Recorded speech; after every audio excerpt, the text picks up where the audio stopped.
الرجیم بسم اللہ الرحمن الرحیم۔ کل ہم نے 11ویں امام حسن عسکری علیہ السلام کی زندگی شروع کی تھی اور اس میں ہم نے پڑھا تھا کہ سختی کی کیا وجوہات تھیں۔ دو وجہیں ہم نے پڑھی کل کہ خصوصی سختیاں کہ جو 9ویں امام اور 10ویں امام کے اوپر نہیں تھی، اس سے زیادہ سختی کس کے اوپر تھی؟ 11ویں امام کے اوپر تھی۔ صحیح ہے، اور اس کی دو وجہیں ذکر کی گئی تھیں جو کل ہم نے پڑھی۔ اس میں ایک حاشیہ رہ گیا تھا، اس حاشیے کو آج پڑھ لیتے ہیں کہ البتہ خلیفہ کی گندی نیت کے باوجود، البتہ خلیفہ کی گندی نیت کے باوجود جب بھی امام باہر نکلتے تھے تو آپ کی زیارت کے مشتاق ہزاروں افراد آپ کے راستے میں جمع ہو جایا کرتے تھے۔ یعنی اس کے باوجود کتنی سختی تھی، اتنی نگرانیاں تھیں، حکومتی پہرے تھے، جاسوسیاں تھیں، اس کے باوجود جب آپ قید سے رہا ہوتے تھے یا گھر سے نکلتے تھے، گھر میں رہتے تھے، تو آپ سے ملاقات کرنے والے کافی افراد ہوا کرتے تھے، اور خوشی سے ایسا شور و غل برپا ہوتا تھا کہ ان کے مجمع کی وجہ سے تمام راستے بند ہو جایا کرتے تھے، اور صرف امام کو دیکھتے ہی ان کی صدائیں بند ہو جاتی تھی۔ یعنی جو شور و غل ہوتا تھا وہ شور و غل ایک دم کس میں تبدیل ہو جاتا تھا؟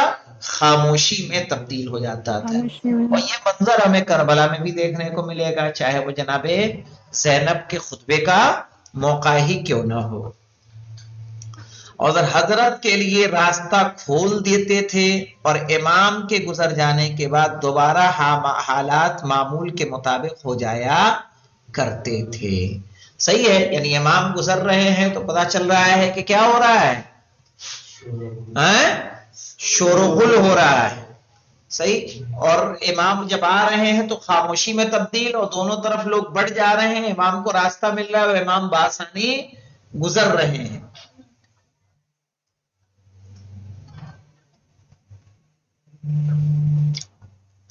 اور یہ روب و دبدبا آپ آج کے سیاست دانوں کا بھی نہیں دیکھیں گے، آج کے کسی سیلیبریٹی کا بھی نہیں دیکھیں گے کہ اگر مجمع آیا ہے تو اس کو آگے بڑھنے میں گھنٹوں لگ جائے گا۔ لوگ مرتے ہیں لیکن اسے راستہ کوئی نہیں دیتا، اس کے خاموش کوئی نہیں دیتا۔ آپ نے نیتاؤں کو کہتے سنا ہوگا، ان کے جو بھاشن ہوتے ہیں، چپ بیٹھ جا، اس کا مطلب کہ وہ کیا کر رہا ہے؟ شور و غل کر رہا ہے۔ صحیح ہے، کہہ رہے مذکورہ تینوں ماخذ کے علاوہ غیبت شیخ توسی صفحہ 29 پہ بات درج ہے۔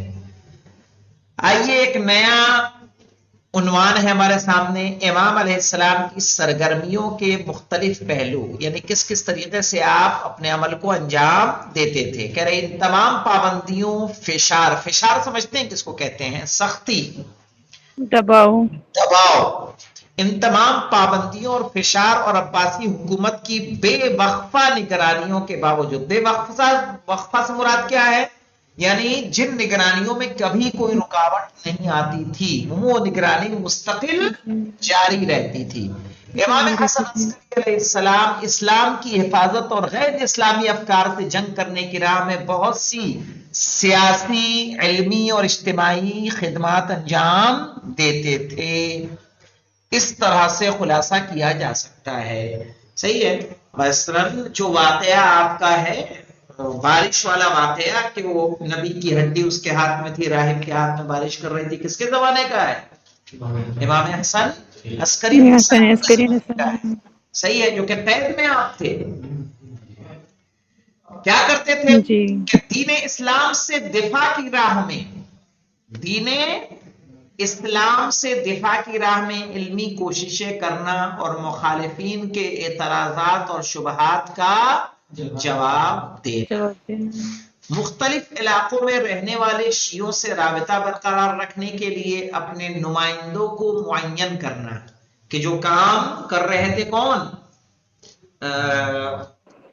امام علی نقی علیہ السلام، صحیح ہے، یعنی جو لوگ ایران گئے ہیں، ایران کی زیارت ان کو نصیب ہوئی ہے، وہ گئے ہوں گے شاہ عبد العظیم حسنی صاحب کی مزار پر، ان کا ایک بڑا روضہ بنا ہوا ہے شاہ عبد العظیم حسنی کا، صحیح ہے، وہ ہمارے 10ویں امام جن کی آج شہادت کا دن ہے، 3 رجب المرجب، صحیح ہے، امام حسن عسکری علیہ السلام کے والد ماجد، ان کے اصحاب میں سے ہیں۔ عثمان بن سعید 10ویں امام کے صحابی ہیں، 11ویں امام کے صحابی ہیں، 12ویں امام کے نائب ہیں، عثمان بن سعید، اور انہیں کے فرزند ہیں محمد بن عثمان، وہ بھی کیا ہے 11ویں امام کے تو باقاعدہ صحابی ہیں، 10ویں کے بھی صحابی ہیں اور 12ویں کے کیا ہیں؟ نائب ہیں۔ اپنے باپ کے بعد کون بنا؟ عثمان،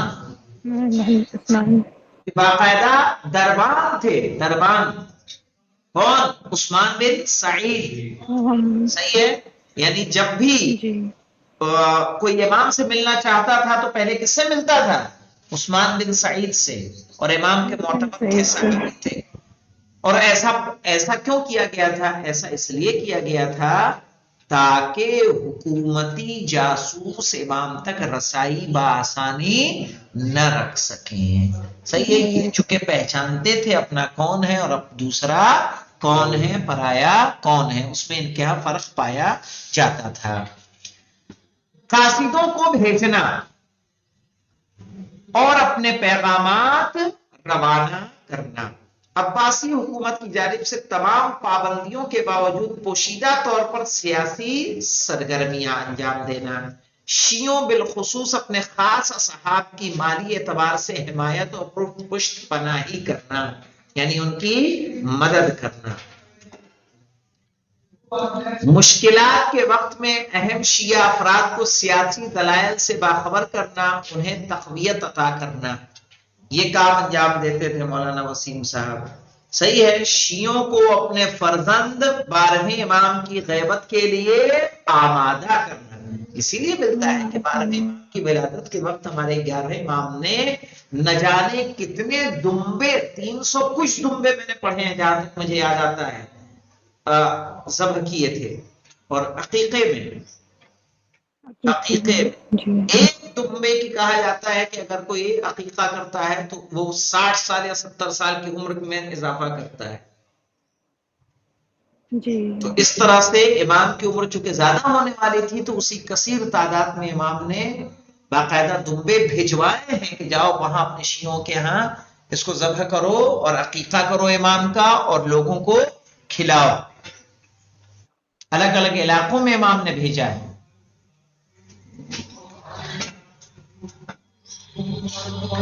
اب ہم ان تمام سرگرمیوں کے متعلق الگ الگ وضاحت کرتے ہیں، آپ کی علمی کوشش دیکھ لیجئے۔ اگرچہ حالات سازگار نہ ہونے، سازگار جانتے ہیں کس کو کہتے ہیں؟ یعنی حق میں نہ ہونا، سازگار ہونا ہے کسی چیز کا حق میں ہونا، اگرچہ حالات کے سازگار نہ ہونے اور عباسی حکومت کی جانب سے بہت زیادہ پابندیوں کی وجہ سے اپنے وسیع علم کو پورے سماج کی سطح پر پھیلانے میں کامیاب نہ ہو سکے، لیکن اس کے باوجود اسی گھٹن اور فشار کے ماحول میں بھی آپ نے ایسے شاگردوں کی تربیت کی کہ جن میں سے ہر ایک اسلامی معارف کو نشر کرنے اور دشمنوں کے شبہوں کو دور کرنے کی راہ میں اپنی جگہ پر مؤثر کردار ادا کرتا تھا۔ شیخ طوسی، آپ کے شاگردوں کی تعداد 100 سے زیادہ، شیخ طوسی رحمت اللہ علیہ آپ کے شاگردوں کی تعداد 100 سے زیادہ ثابت کرتے ہیں۔ کس کے شاگردوں کی تعداد؟ 11ویں امام حسن عسکری علیہ السلام کی، کہ جن کے درمیان احمد ابن اسحاق اشعری قمی، ابو ہاشم داؤد بن قاسم جعفری، عبداللہ بن جعفر حمیری، کیا پڑھا جائے گا؟ ہاں، ابو عمر عثمان بن سعید عمری، یہی عثمان بن سعید، ٹھیک ہے؟ اور جن کی میں بات کر رہا ہوں یہ پہلے نائب ہیں کس کے؟ 12ویں امام کے پہلے نائب امام علیہ السلام ابو عمر عثمان بن سعید عثمان بن سعید۔ علی بن جعفر بن محمد بن حسن صفار جیسے روشن چہرے، برجستہ شخصیتیں اور تربیت یافتہ افراد دیکھنے کو ملتے ہیں کہ جن کی کوششوں اور خدمات کی شرح اس کتاب کی وسعت سے باہر ہے، اور ان پر افتخار اور نصیحت آمیز زندگی کو علم رجال کی کتابوں میں پڑھنا ہوگا۔ یعنی جب علم رجال ہم پڑھیں گے تو علم رجال میں جب ان شخصیتوں کے بارے میں پڑھیں گے تو یہ کب پیدا ہوئے، ان کی شخصیت کیسی تھی، ان کے اعمال کیسے تھے، لوگوں نے ان کے بارے میں کیا فرمایا ہے، صحیح ہے، یہ تمام باتیں ہمیں اس دن اس میں پڑھنے کو ملیں گی۔ کس میں؟ علم رجال میں، صحیح ہے۔ علم رجال کس کے بارے میں ہوتی ہے؟ ان افراد کے بارے میں کتاب ہوتی ہے کہ جن لوگوں نے احادیث بیان کی ہیں، صحیح ہے، چاہے امام سے یا کسی اور سے اگر کسی نے حدیث نقل کی ہے تو اگر اس کی شخصیت کو جاننا ہے کہ وہ جھوٹا تھا یا سچا، اس کی روایتیں اعتماد کے قابل ہیں یا نہیں، تو ہمیں کس کی طرف رجوع کرنا ہوگا؟ رجال کی طرف، صحیح ہے۔ ان شاگردوں کی تربیت کے علاوہ کبھی کبھی مسلمانوں کے سامنے ایسی مشکلات پیش آتی تھی کہ جن کو حضرت امام حسن عسکری علیہ السلام کے علاوہ اور کوئی حل نہیں کر سکتا تھا۔ ایسے موقعوں پر امام اپنے علم امامت اور غیر معمولی تدبیر کے ذریعے سے مشکل کو حل کرتے تھے۔ اس سلسلے میں ہم صرف ایک نمونے کو ذکر کرتے ہیں۔ راہب کی مٹھی کھلتی ہے، وہی بات ہے کہ ایک سال سامرہ میں شدید قحط پڑا۔ خلیفہ وقت معتمد نے لوگوں کو نماز استسقاء، یعنی نماز استسقاء کس کو کہتے ہیں؟ جو طلب بارہ کے لیے کی جاتی ہے، بارش کی طلب کے لیے۔ اس کا طریقہ معلوم کیا ہوتا ہے؟ اس کا طریقہ ہو بہو نماز عید کی طرح ہے، جیسے نماز عید الفطر عید الاضحیٰ پڑھی جاتی ہے ویسے ہی نماز استسقاء پڑھی جائے گی، لیکن قنوت اس میں ہم عید والے میں پڑھتے ہیں کون سا قنوت؟ اللہم اہل الکبریاء والعظمت واہل الجود والجبروت، لیکن اس میں وہ قنوت نہیں پڑھیں گے۔ اس میں کس کی دعا کی جائے گی؟ بارش کی دعا کی جائے گی، اور وہ دعائیں معصور ہیں۔ اور اس میں مستحب ہے کہ مثلا ردا کو الٹ دیا جائے، صحیح ہے، صحرا میں نکل جائیں، ننگے پیر ہوں، ماؤں کو بچوں سے الگ کر دیا جائے، اور تب جا کے 3 دن روزہ رکھا جائے، صحیح ہے۔ اس طرح سے ہے کہ جمعہ روزہ رکھے، سنیچر روزہ رکھے، نہیں سنیچر رکھے، اتوار رکھے، سوموار کو روزہ رکھ کے پھر نکلے نماز استسقاء کے لیے، مستحب قرار دیا گیا ہے۔ اس طرح سے سمجھ میں آیا؟ تیسرے دن 2 دن روزہ رکھے، تیسرے دن روزہ رکھ کے پھر جائے نماز استسقاء پڑھے۔ انشاءاللہ جب فقہ کی آگے کی کتابیں پڑھیں گے، مثلا تفسیرہ میں آ جائے گا اور دوسرے شرائع وغیرہ میں آئے گا، لمحہ میں ملے گا آپ کو کہ طریقے تفصیل کے ساتھ، پورے احکام کے ساتھ۔ اب دیکھیے، معتمد نے لوگوں کو نماز استسقاء پڑھنے کا حکم دیا۔ لوگ پے در پے 3 دن تک نماز پڑھنے کے لیے گئے۔ ہاں یاد رکھیں مولانا، نماز استسقاء کے لیے تاکید ہے کہ مستحب قرار دیا گیا ہے۔ ایک ہے کہ آپ نے ایک مرتبہ پڑھ لی، کہا جب تک طلب استجابت نہ ہو جائے، یعنی جب تک آپ کی دعا قبول نہ ہو جائے، کیا کرنا ہے؟ پڑھتے رہنا ہے، اس کی بار بار آپ تکرار کیجئے۔ یہ مستحب قرار دیا گیا ہے کہ اس نماز کو ہم پھر پڑھیں اور پھر پڑھیں۔ اور دعا کی قبولیت کے لیے یہ ایک بات تاکید کی جاتی ہے کہ دعا بچے کی طرح مانگا جائے۔ جیسے بچہ کسی چیز کی ضد کرتا ہے، ویسے ہمیں خدا سے کسی چیز کی کیا کرنی ہے؟ ضد کرنی ہے، طلب کرنی ہے، اس کو بار بار۔ ایسا نہیں کہ آج دعا مانگی، کل مانگی، 3 دن مانگی، پھر نہیں ہوئی، پھر چھوڑ دیے، چلو ہٹاؤ، اب دوسرے اس میں لگ گئے۔ عموماً ایسا ہوتا ہے۔ تو دعا کی قبولیت میں یہ شرط ہے کہ ہم خدا سے کیا رکھیں؟ حسن ظن رکھیں، حسن زن کا مطلب کیا ہے کہ نہیں اللہ اسے قبول کرے گا. صحیح ہے. ہمیں خود نہیں ہوگا تو کہاں سے کام ہوگا. اکثر دعا کرنے والوں کا حال یہی ہوتا ہے. السلام علیکم. دیکھیں مولانا تو کیا کہا کہ دعا کے لیے شرط کیا ہے مولانا کہ ہم الہا کے ساتھ، الہا یعنی بار بار بار بار اس چیز کو طلب کریں. ورنہ عام طور پہ یہ ہوتا ہے کہ انسان دعا کرتا ہے لیکن اس دعا میں وہ خود یقین نہیں رکھتا. صحیح ہے. اور جب خود یقین نہیں تو پورا کام سے ہونے والا ہے. تو یہ اس نے سب رکھنا ہے. تو کیا ہوا 3 دن تک نماز پڑھنے کے لیے گئے، دعا کے لیے ہاتھ اٹھائے لیکن بارش نہیں ہوئی. چوتھے دن جاسلیق نامی عیسائیوں کا بزرگ پادری مسیحیوں اور راہبوں کے ساتھ صحرا میں گیا، اور ان میں سے ایک راہب جب بھی اپنا ہاتھ دعا کے لیے بلند کرتا تھا تو فوراً شدید بارش نازل ہو جاتی تھی. دوسرے دن بھی جاسلیق نے ایسا ہی کیا اور اتنی بارش ہوئی کہ لوگوں کو مزید بارش کی ضرورت باقی نہ رہی، اور یہ امر لوگوں کے تعجب اور بہت سے مسلمانوں کے درمیان شک و شبہے اور مسیحیت کی طرف رغبت کا سبب بن گیا. خلیفہ اس بات سے غمگین ہوا اور مجبور ہو کر، اور غمگین کیوں ہوا مولانا؟ کہ وہ خود مسلمان تھا. نہیں، اس کا غم نہیں تھا اس کو، اس کا غم تھا کہ وہ تو مسلمانوں کا خلیفہ ہے نا. جب سب عیسائی بن جائیں گے تو جی تو کیا جی اس کا غم یہ تھا. تو خلیفہ اس بات سے غمگین ہوا اور مجبور ہو کر امام کو بلایا کہ جو اس وقت زندان میں تھے، اور کہا اے اپنے جد کی امت کو نجات دو کہ وہ گمراہ ہو گئے ہیں. آج بھی ہمارے ہاں لوگ ہیں، کافی افراد اس طرح کے ہیں کہ دعا و تعویذ کے لیے اوجھا کے پاس چلے جائیں گے، پنڈت کے پاس چلے جائیں گے. صحیح ہے. اور صحیح جس نے کسی کو بتا دیا کہ وہاں سے کام ہو جائے گا وہ کرنے کے لیے کیا ہو جاتا ہے، آمادہ ہو جاتا ہے. صحیح.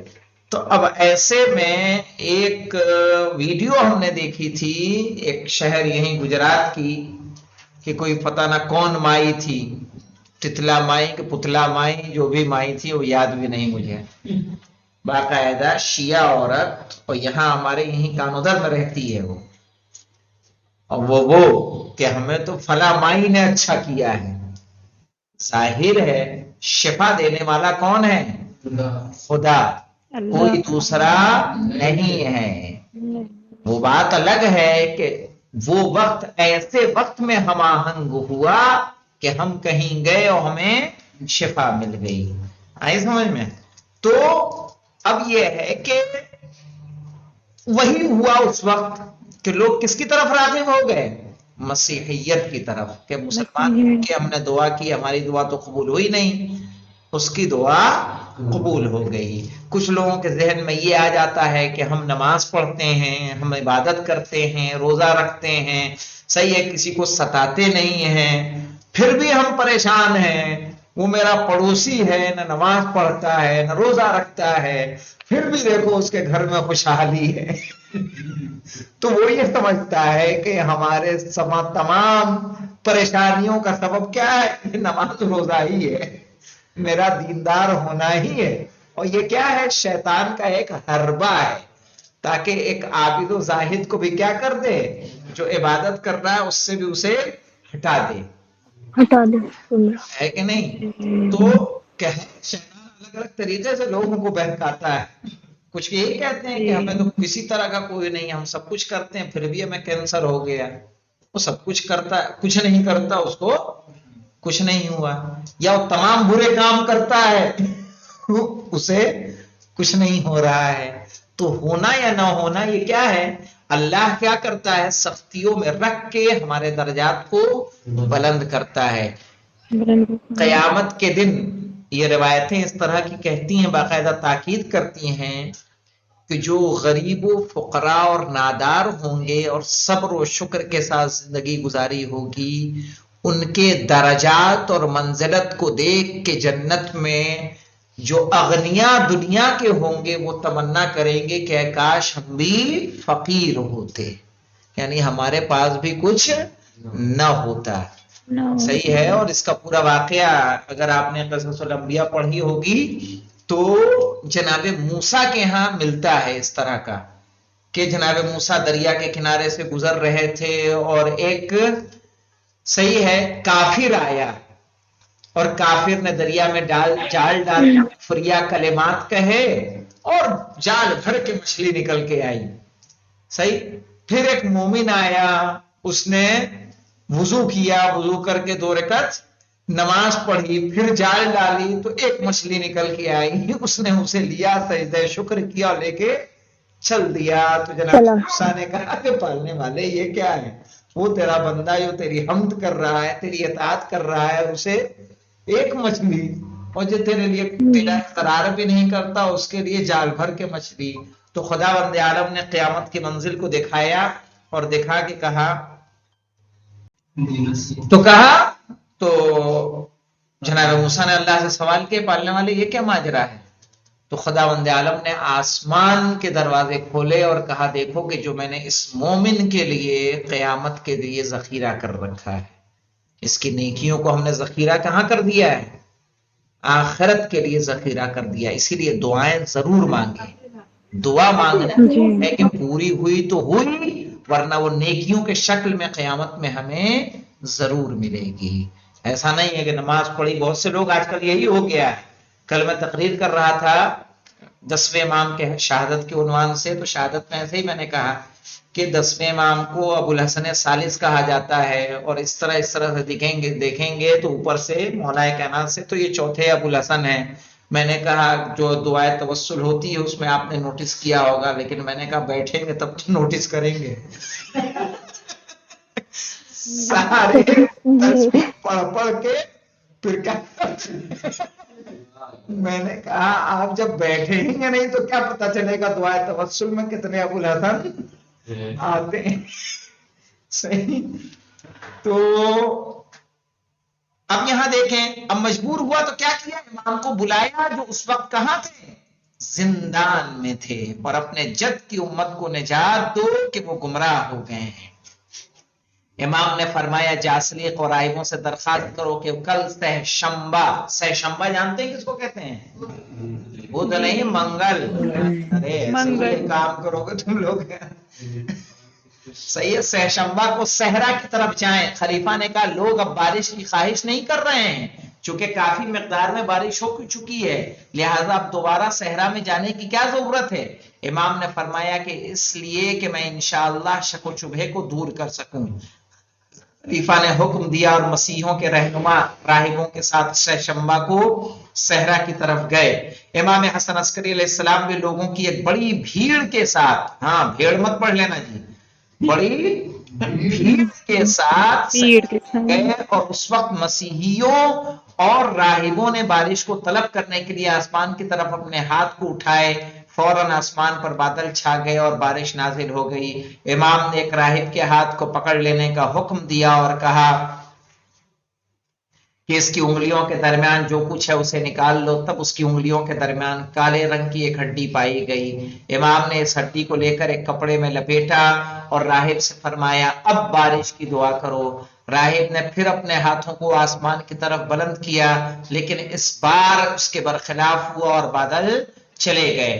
خورشید ظاہر ہو گیا. لوگ تعجب میں پڑ گئے. خلیفہ نے امام سے پوچھا یہ کیسی ہڈی ہے؟ امام نے فرمایا یہ کسی الہی پیغمبر کی ہڈی ہے جسے پیغمبر کی قبر سے نکال کر لائے ہیں، اور کسی بھی پیغمبر کی ہڈی جب ظاہر ہوتی ہے تو بارش نازل ہوتی ہے. خلیفہ نے امام کی تعریف کی. ہڈی کو پرکھا گیا اور امام کی بات کی تصدیق ہوئی کہ امام جو کہہ رہے ہیں وہ سچ ہے. لیکن یہاں ایک سوال یہ ہوتا ہے مولانا، سوال یہ ہوتا ہے کہ آج ہم نے اپنے علماء کو دیکھا ہے کہ علماء کی قبر کو نکالا، قبر کو کھولا گیا ہے تو ان کی قبر کو صحیح و سالم پایا گیا ہے سالوں کے بعد. قزوینی صاحب کی قبر جو من المہد الی اللحد لکھا ہے جنہوں نے، محمد کاظم قزوینی کہ جو کہاں صدام کا زمانہ تھا دفن کر دیے گئے کہاں قم میں، اور بعد میں ان کی وصیت کے مطابق کہ مولائے کائنات کے حرم میں دفن کیا جائے. صحیح ہے، ان کی قبر کو کھولا گیا اور ان کی قبر کو دیکھا گیا کہ باقاعدہ صحیح و سالم ہے. یا اس کے علاوہ ہم نے ان کو دیکھ لیا جائے، ابھی جناب جو شہید تھے ایک جناب حجر بن عدی کہ داعشوں نے جن کی قبر کو کھولا تھا سیریا کے اندر، صحیح ہے، ان کی لاش کو ہم نے سالم پایا تھا. تو ہم علماء کو دیکھ رہے ہیں، اور لیکن یہ ہمیں دیکھنا ہوگا کہ آخر یہ ہڈی کیسے، نبی کے جسم تو کیا ہونا چاہیے، صحیح و سالم چاہیے. صحیح ہے. اور میں باقاعدہ آج ایک صبح روایت پڑھ رہا تھا، صحیح ہے، جو آئی تھی قائم کے پوسٹ پہ، کہ پہلے کے لوگ بوڑھے نہیں ہوتے، بوڑھے ہوتے تھے لیکن علامت بزرگی ان پر ظاہر نہیں ہوتی تھی، بال سفید نہیں ہوتے تھے، جلد ویسی کی ویسی رہتی تھی. صحیح. تو جب مجلس میں لوگ جاتے تھے، وہاں باپ موجود ہو، بیٹا پہنچے، تو بنا پوچھے کسی کو نہیں پتا چلتا تھا کہ باپ کون ہے اور بیٹا کون ہے، چونکہ علامتیں بڑھاپا جو ہے ظاہر نہیں ہوتی. بوڑھے ہوتے تھے، عمر ہوتی تھی، لیکن اس کی علامتیں بال کا داڑھی کا سفید ہو جانا، کمر کا جھک جانا، صحیح ہے، اور جھریوں کا پڑ جانا، یہ تمام علامتیں کمزوری آ جانا یہ ظاہر نہیں ہوتی تھی. جیسے ایک جوان ویسے ہی بوڑھا ہوتا تھا. تب جناب ابراہیم نے دعا کی، یہ بحال الانوار کی روایت ہے، مولا کائنات اس کو بیان فرما رہے ہیں. جناب ابراہیم نے دعا کی کہ پالنے والے میرے اندر کچھ بڑھاپے کی علامتیں ظاہر کر دے تاکہ مجھ میں اور میرے بیٹوں میں تمیز ہو سکے. صحیح. اور تب خداوند عالم نے بال کے سفید ہونے کو ظاہر کیا. تو اس وقت کا زمانہ ایسا تھا کہ بوڑھے اور جوان کا فرق نہیں ظاہر ہوتا تھا. چاہے کہ نبی ہو تو جوان ہی رہے ہوں گے، اور پھر ان کے جسم کی ہڈی ممکن ہے کہ جنگ کے میدان میں کٹی ہو، یا ایسے ہو سکتا ہے، سمجھ رہے ہیں، اس پہ عمل کیا جا سکتا ہے. کہہ رہے یہ واقعہ اس بات کا سبب بنا کہ امام علیہ السلام کو زندان سے رہا کر دیا جائے اور لوگوں کی نظر میں آپ کے احترام میں اضافہ ہو. ایسی صورت میں امام نے وقت سے فائدہ اٹھایا اور خلیفہ سے اپنے دوستوں کی رہائی کے لیے درخواست کی. صحیح ہے، یہ اچھا موقع تھا کہ جو آپ کے شیعہ تھے انہیں بھی رہا کیا جائے، جو آپ کے ساتھ زندان میں تھے. خلیفہ نے حضرت کی درخواست کو قبول کر لیا اور ان سب کو رہا کیا. والحمدللہ رب العالمین. اللهم صل على محمد وعلى محمد وعلى